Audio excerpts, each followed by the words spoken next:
Toutes les paroisses n'ont pas les mêmes capacités de s'adapter et de financer de nouveaux bâtiments ou des rénovations de bâtiments. Donc comment faire?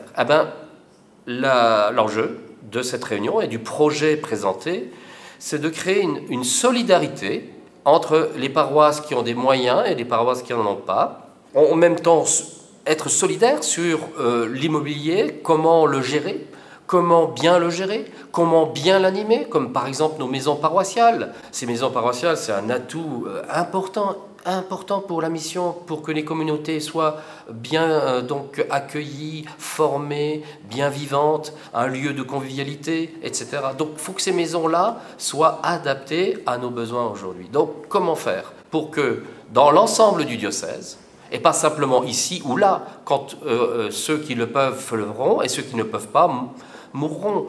C'est donc un effort de solidarité et un enjeu pour la dynamique générale et homogène sur l'ensemble du diocèse de notre pastorale. Voilà l'enjeu du projet Saint-Caliste. Après un vote consultatif, ce qu'il faut dire peut-être qu'il y a encore à travailler, puisque une majorité des présents ont plutôt voté non. Alors une majorité, c'est 22 sur 43, donc, et on peut comprendre les réticences. Il y a derrière les questions de bâtiment des questions de sensibilité.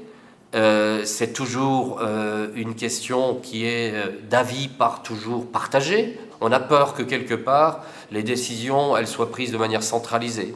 Donc le défi que nous avions à relever et qui n'a pas encore réussi à ce jour, c'est de faire comprendre que nous sommes solidaires les uns et que c'est quelque chose qui nous concerne tous, mais que ce n'est pas simplement que quelques-uns qui doivent décider.